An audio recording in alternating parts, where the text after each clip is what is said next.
गली के मोड़ पर बनी छोटी सी चाय की दुकान लालटेन की मध्यम रोशनी में खुली थी, जिसकी पीली रोशनी सड़क पर हल्का सा फैल रही थी। दुकान के सामने रखी लकड़ी की बेंच पर दो आदमी बैठे थे, गर्म चाय पीते हुए आम सी बातें कर रहे थे। मौसम, दिन भर की मेहनत और गांव की रोजमर्रा की जिंदगी पर, जैसे हर रात यहां यूं ही गुजरती आई हो। अरे तुम लोग मजाक समझ रहे हो, लेकिन वो पुरानी हवेली वाली भूतनी कोई कहानी नहीं है। मैंने अपने ही आंखों से देखा है। दिन में तो हवेली खंडहर लगती है, मगर रात होते ही वहां दिया जलता है। कहते हैं जो भी उस रास्ते से आधी रात गुजरा है वो खाली हाथ नहीं लौटा। या तो बीमार पड़ा या फिर महीनों तक ठीक से बोल तक नहीं पाया। हवेली छोड़ो भैया, असर तो सच में होता है। मेरा मौसेरा भाई था ना, बिल्कुल सीधा साधा। एक रात देर से खेत से लौटा, उसी पीपल के पास से गुजरा। अगले दिन से उसका रंग पीला पड़ गया, बोलना कम कर दिया। हफ्तों तक जैसे किसी और ही दुनिया में रहता था। ओझा गुनी कराए तब कहीं जाकर ठीक हुआ। ये सब ऐसे ही नहीं होता। अरे छोड़ो यार, ये सब डर की बातें हैं। अंधेरा, थकान और दिमाग का वहम। किसी को बुखार चढ़ जाए तो भूत, किसी की तबीयत बिगड़ जाए तो चुड़ैल। आज के जमाने में भी तुम लोग इन बातों पर यकीन करते हो। अगर सच में ऐसा कुछ होता तो अब तक सबको दिख गया होता। सबको नहीं दिखता, और जिसे दिख जाता है वो ज्यादा बोलता भी नहीं। चाय की उठती भाप और लालटेन की धुंधली रोशनी के बीच उनकी बातचीत धीरे धीरे लंबी होती जा रही थी। तभी अचानक पास से आती कदमों की आहट सुनाई दी, जिसे सुनते ही दोनों चुप हो गए और अनायास ही इधर उधर देखने लगे। गांव की खामोशी को चीरती हुई वह आहट पास आती गई और कुछ ही पल में उनका तीसरा दोस्त वहां आ पहुंचा। उसका चेहरा थकान से उतरा हुआ था, आंखों में अजीब सी बुझी हुई चमक थी, मानो किसी लंबी और अनकही यात्रा से लौट कर आया हो। वह बिना कुछ बोले उनके पास आकर बैठ गया। कुछ देर तक वहां सिर्फ चाय की भाप उठती रही और तीनों के बीच एक गहरा सन्नाटा पसरा रहा। अरे तू आ गया, बढ़िया हुआ। आज तो रात वैसे ही भारी लग रही है। चल कोई डरावनी कहानी सुना दे, ऐसी कि चाय भी ठंडी पड़ जाए। रात सच में भारी है, रास्ता भी लंबा था, लेकिन अगर सुननी है तो ठीक है, सुना देता हूं। अपनी सुना रहा है ना, मतलब असली वाली? नहीं, ये कहानी मेरी अपनी नहीं है, ये मेरे एक दोस्त के साथ घटी थी। तो फिर और भी बढ़िया, शुरू कर, हम सुन रहे हैं। ये बात हमारे ही पास के गांव की है।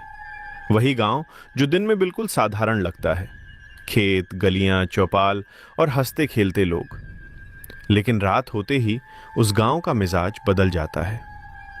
ये कहानी मेरी नहीं है, ये दोस्त की है, जो उसी ने मुझे सब कुछ बताया था, शब्द दर शब्द। और बताते वक्त उसके चेहरे पर जो डर था वो झूठा नहीं लग रहा था। अच्छा, मतलब जो हुआ उसने खुद झेला था? फिर तो इसे पूरा सुनना बनता है, एक भी बात मत छोड़ना। थोड़ी देर खामोश रहने के बाद उसने फिर से वही पुरानी बात छेड़ी। उसके बच्चे की तबीयत अचानक बहुत ज्यादा बिगड़ गई थी और उसे बचाने के लिए उसे उसी रात शहर के अस्पताल निकलना पड़ा। मजबूरी में चुना गया वही जंगल वाला रास्ता उसकी जिंदगी का सबसे डरावना सफर बन गया, जहां उसे वो सब झेलना पड़ा जिसकी उसने कभी कल्पना भी नहीं की थी। डरावनी कहानियां सुनाने की उसकी आवाज धीमी थी, लेकिन हर शब्द के साथ माहौल और भारी होता जा रहा था। उसने बताया कि उत्तर भारत के एक सुनसान इलाके में बसा एक गांव है, नाम है चंदनपुर। दिन के उजाले में यह गांव बिल्कुल आम सा लगता है।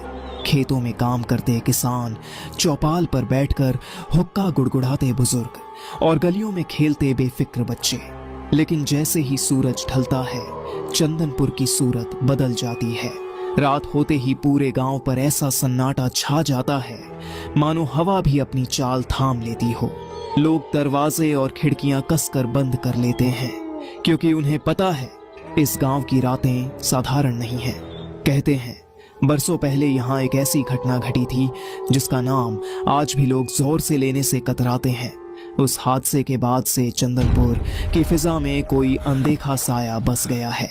आधी रात को एक साथ रोते कुत्ते, पुराने बरगद के पेड़ से आती अजीब सी कराहट और गांव के बाहर पड़े सूखे कुएं के पास सुनाई देने वाली किसी औरत की चीखें, ये सब किसी वहम की उपज नहीं बल्कि इस गांव की हकीकत मानी जाती है। उस रात घड़ी लगभग 11 बजा रही थी। हल्की हल्की हवा के साथ बूंदाबांदी शुरू हो चुकी थी। गांव के एक कच्चे मकान में मोहन का छोटा बेटा बुखार से तप रहा था। कमरे के कोने में रखी एक छोटी सी लालटेन कांपती हुई रोशनी दे रही थी। मोहन और उसकी पत्नी सीमा दोनों अपने बच्चे की हालत देखकर घबराए हुए थे। मोहन का मन बार बार कह रहा था कि बच्चे को शहर के अस्पताल ले जाना चाहिए, लेकिन गांव वालों से सुनी उन डरावनी बातों ने उसके कदम रोक दिए थे। उसे डर था कि कहीं अंधेरी रात में निकलने का फैसला किसी अनहोनी को न्योता न दे दे। सुनिए जी, बाबू की हालत मुझे ठीक नहीं लग रही। उसका बदन बहुत तप रहा है। अब और रुक नहीं सकते। बाबू की हालत बिगड़ती जा रही है, ये मैं साफ देख पा रहा हूँ। जी, लेकिन इतनी रात में आप उसे कैसे ले जाएंगे?